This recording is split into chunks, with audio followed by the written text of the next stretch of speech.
글쎄요. 지금 그 이 사태의 원인은 그렇습니다. 사실 이 일본에 대해서 유일하게 맞짱을 뜰 수 있다고 생각하는 사람은 한국 사람이에요. 일본 그건 좋습니다.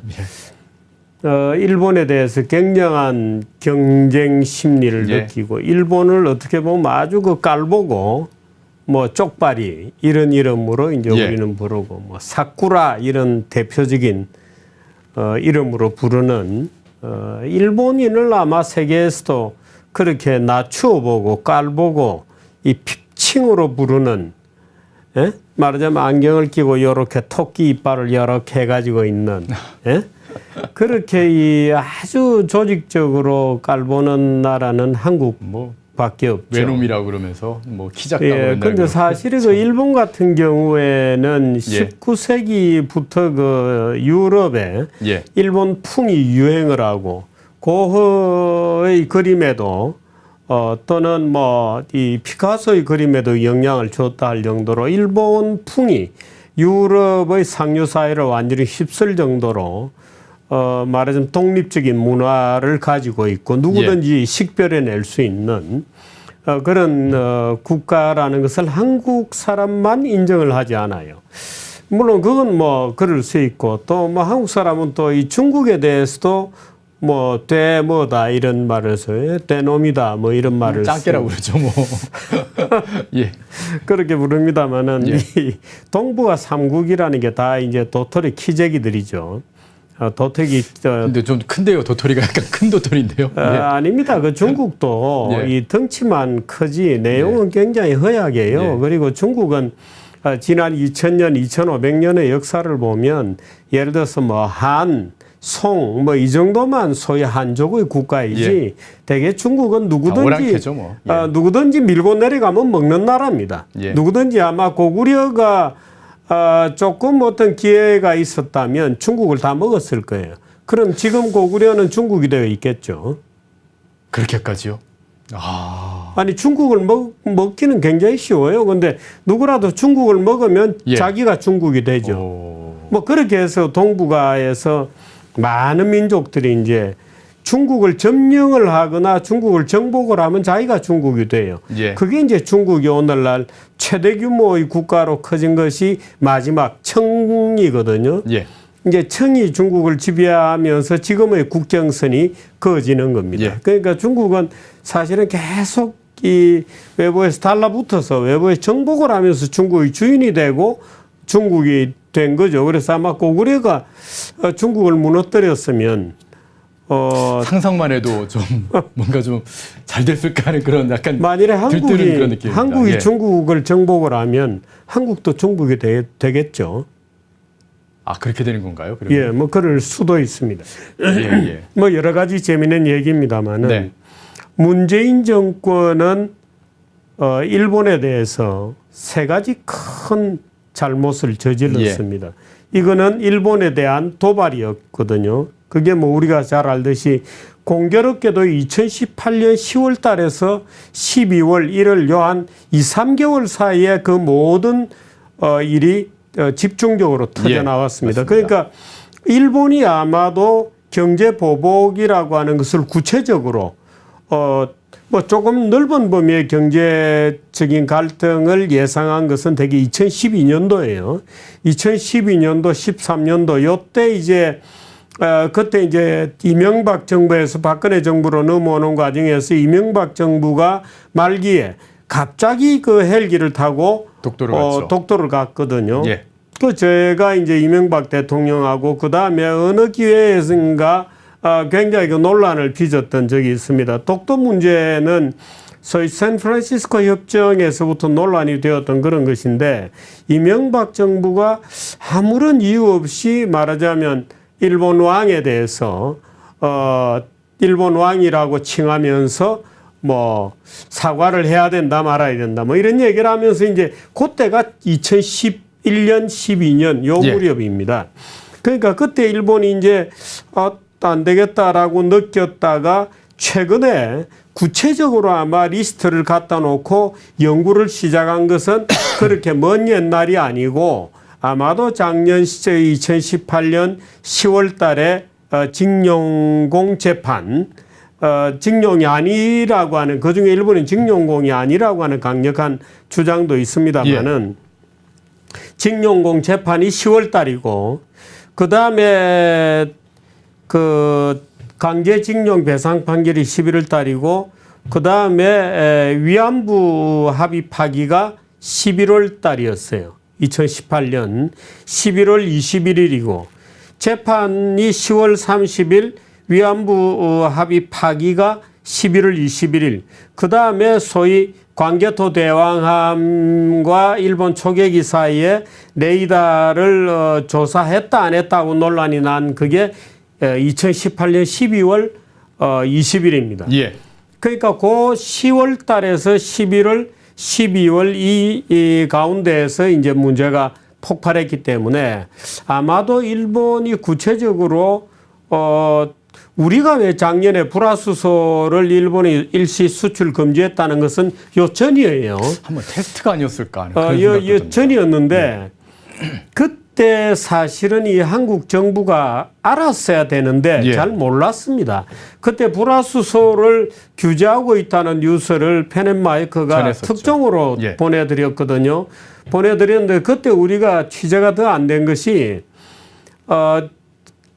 말하자면 우리 그 불화수소를 수입하는 삼성전자라든가 하이닉스 이런 데서 극도로 큰일 납니다. 이런 식으로 보도가 에스컬레이션 되면 예. 진짜로 저 친구들이 꺼내놓을 수도 있습니다 하는 것 때문에 저희들이 일보만 내보내고 사실상 보도를 자제를 했죠. 예. 기업들이 뭔가를 풀 수 있을 것이라고 보도를 국익을 위해서 자제를 했는데 자제했죠. 오히려 10월 31일 징용공 판결 11월 달에 위안부 합의 파기 12월 달에 말하자면 레이더 사격용 레이더입니다. 예, 사격용 레이더 예. 조사 포를 문제가 쏘겠다는 터진 거죠. 거죠. 그러니까 10월, 11월, 12월 잇따라 터져 나오면서 한 6개월 준비해서 이번에 이제 그걸 때린 거거든요. 어떻게 전개될 거냐 하는 겁니다. 어떻게 전개될 거냐 하는 것도 뻔해요. 지금 일각에서는 뭐 참의원 선거를 얘기하는데 선거는 아닙니다. 선거는 아니고 7월 18일에 이 강제징용공에 관한 중재위원회를 구성하지 않은 그 마지막 시한이 7월 18일이에요. 다음 주 목요일이죠.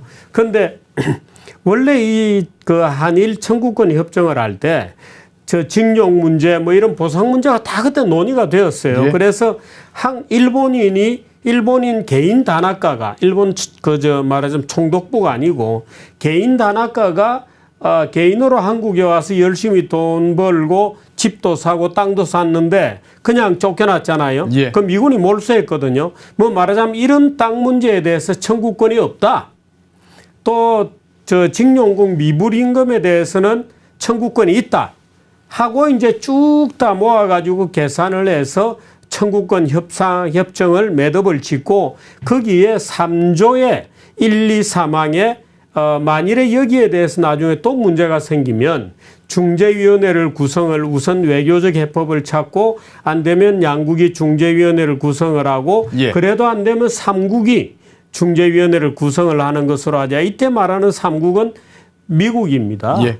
이때 말하는 3국은 그 중재위원회를 구성하자고 되어 있는데 지금 이 3조 1항, 3조 2항, 3조 3항, 3조 1항, 3조 2항은 이미 끝났어요. 그 시한이 지나가 버렸습니다. 그럼 7월 18일까지 3조 3항, 말하자면 제3국에서 중재위원회를 구성하기로 하는 것이 지금 7월 18일이 날짜가 하나 있고 그 다음 날짜가 8월 24일이 이제 양국 간의 군사정보 교류하는 협정 문제가 이제 리뉴얼 해야 되는 예. 그게 이제 8월 24일이고 8월 31일이 일본 정부가 공개한 소위 화이트리스트에 관한 정령, 일본에서는 정령이라고 그러고 우리말로 하면 시행령입니다. 시행령을 고쳐서 그 품목을 확정하는 겁니다. 그런데 그 품목이 전부 1120종이거든요. 예. 그러니까 지금은 1120종 중에서 상위 한 3개 정도로 했습니다마는 1120종 모두를 화이트리스트에서 제외하는 결정을 하는 날짜가 8월 31일입니다. 그러니까 다음 주 7월 18일부터 오는 8월 말까지가 굉장히 뜨거운 여름이 될 겁니다. 굉장히 뜨거운 여름이 될 거고 지금 7월 18일에 대해서는 우리 정부가 이미 삼국중재위원회 안 하겠다고 이미 발표를 했었어요. 그러니까 그냥 지나갈 수는 있는데 어떻든 일본으로서는 그 날짜에 뭔가 업그레이드 되는 또 다른 대책을 말하자면 제안을 내놓을 가능성도 있고 그렇게 되면 7월 18일부터 8월 31일까지 간헐적으로 우리는 일반 국민들은 잘 잊어먹지만 일본 측에서는 기억을 했다가 탁탁 이렇게 조치의 강도를 높여나가는 일련의 프로세스가 나타날 가능성이 8월 말까지입니다. 8월 말까지 일본이 만일에 지금 예상했던 대로 또는 화이트리스트를 포지티브에서 네거티브로 다 바꿔버리는 전면 규제를 8월 31일에 취하게 되면 미정유의 사태가 난다고 봐야 됩니다. 그렇게 되면 지금 그 무디스나 S&P에서 오늘 우리 어제 오늘 연이어서 계속해서 한국의 지금 경제 성장률을 떨어뜨리고 있는데 신용 등급 전망은 아직 손을 안 대고 있거든요. 아직까지는 안 됐더라고요. 그러니까 근데 만일에 이게 경제 성장률이 1%대가 좀 더 길어진다고 생각되면 S&P 무디스가 지금 S&P가 오늘은 2.0까지 떨어뜨렸고 어제 무디스가 1.8로 떨어뜨렸거든요. 어제는 모건 스탠리였습니다. 모건 스탠리가. 근데 만일에 2%에서 떨어져서 1%대가 좀 더 지속할 거라는 판단이 되면 대한민국의 국가 신용 등급에 대한 전망치를 네거티브로 떨어뜨릴 겁니다. 부정적으로요. 그 부정적으로 떨어뜨리게 되면 그 시점이 대개 9월 달 정도가 될 가능성이 있어요. 8월 30일에 화이트리스트에 관한 시행령이 전면 개정이 되면 그 다음에 9월 달 정도가 하면 위기가 소위 대한민국 경제의 위기가 상당히 가시화되는 신용등급의 전망치를 네거티브로 떨어뜨리면서 자본시장이 휘청거리는 이런 양상이 나타날 가능성이 굉장히 높죠. 지금 오늘 문재인 정권은 사실은 문재인 정권이 3대 도발이었거든요. 그게 3대 도발이었는데 오늘 난데없이 재계 인사들을 불러 모아가지고 대책을 내놓으라고 지금 얘기를 한 거니까 사실은 재계는 입이 오늘 이렇게 나와서 이제 청와대 그 계단을 내려왔을 그런 겁니다만은 말도 했다고 그러더라고요. 뭐 자력갱생해라. 참 제가 그 얘기를 듣고서는 아니 근데 정부가 맞나 싶었어요. 지금 이 문재인 정권은 경제에 대해서 너무 모르는 게요. 예를 들어서 1조를 투입해서 말하자면 기초 기술을 개발을 하자 이렇게 얘기를 했거든요. 뭐 이명태 교수님하고도 얘기하시면서 그 얘기 하시지 않습니까? 삼성전자 분기 수익이 순위 수익입니다. 10조입니다. 10조. 1조가 없어서 그걸 안 했겠습니까? 아니 1조가 없어서 투자를 지금 기술 개발을 못하고 이런 게 아니에요. 그러니까 이 지금 문재인 정부 사람들이 1조라는 돈에 대해서 지금 문재인 정부 사람들은 이렇게 생각하는 겁니다. 대한민국은 기름 한 방울 안 나는 아주 작은 나라다 이렇게 생각하고 있는 거예요. 그 자기 수준에서 생각하고 있는 겁니다. 옛날에 저 70년대 학교 다니면서 배웠던 무슨 종속이론 이런 차원에서 대한민국 경제를 생각하고 있는 거예요. 대한민국 경제는 세계 10위권 바로 임박해 있는 엄청나게 큰 경제입니다.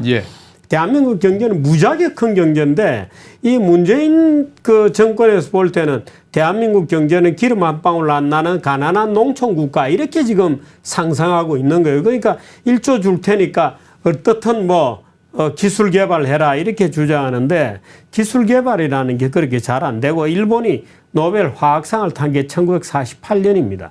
그러니까 그때부터 지금까지 25개의 의학상과 과학상을 받았거든요. 이제 그 사실을 모르는 겁니다. 오늘 오후에 그 윤상직 전 산업부 장관이 오셔가지고 설명을 하시는데 그 삼성전자에서 만들고 있는 그 차세대 그 램이 한 7나노 공정 막 이렇게 내려가는데요. 거기에 쓰는 소재가 되려면은 그 소재가 정말 최고급의 소재를 써야 된다고 하더라고요. 소재도 소재고요. 예. 나중에 지금 기계는 아직까지 논란이 안 되고 있잖아요. 네. 기계는 아직 논란이 안 되고 있는데 일반인들이 아는 것과는 달리 화학 제품 이런 거는 그 발명가들이 특허를 내요. 예. 기계는 특허를 안 냅니다. 아, 기계는 복제가 가능하다는 건가요? 왜 특허를 안 내죠? 기계는 예. 특허를 내는 이율이 굉장히 낮아요. 이거 제가 이것이 문학이다, 진짜이 문학이다 해서 한 번씩 가르치는 얘기인데요. 이 기계류는 특허를 잘 안 내는 이유가 특허율 자체가 굉장히 낮아요. 예를 들어서 코카콜라는 지금도 특허를 안 내고 있거든요. 펩시가 코카콜라를 따라잡기 위해서 무지하게 애를 썼지만 뺏기려면 뺏기봐라, 못 뺏길 걸 이런 겁니다. 근데 특허를 내면 그 자세한 제조 명세를 공개를 해야 돼요. 공개를 해야 되기 때문에 그게 고급 기술일수록 특허를 안 내는 겁니다. 아, 그렇군요. 그런데 기계는 왜 특허를 안 내냐? 기계는 뜯어보면 다 알 거 아니냐? 예. 그게 안 돼요. 지금 얘기했듯이 7나노 단위로 떨어지는 초정밀 예. 깎을 수 있나 기계? 그러니까 깎는다기보다 못 이제 깎는데. 에칭한다고 해서 녹여내는 그런 기술인데요. 예. 녹이건 깎건 예. 말하자면 극세밀한 작업을 거쳐야 되는데 네. 그러니까 뭐 기계 가져가서 한번 뜯어봐. 너희들이 다 뜯어보면 되겠지. 관찰도 안 될 겁니다. 뜯어봐도 예. 그렇게 제작을 못하는 겁니다. 예, 맞습니다. 그러니까 기계는 오히려 특허율이 좀 떨어져요. 화학, 제약 이런 데는 특허율이 예. 굉장히 높지만 기계는 오히려 떨어집니다. 말하자면 일본은 그런 원천을 가지고 있죠. 일본의 노벨 물리학상을 탄 어떤 사람은 공장에 다니는 그냥 직공이에요. 예. 그런 직공이 그 경지에까지 도달하는 장인들이 쫙 깔려 있는 나라거든요.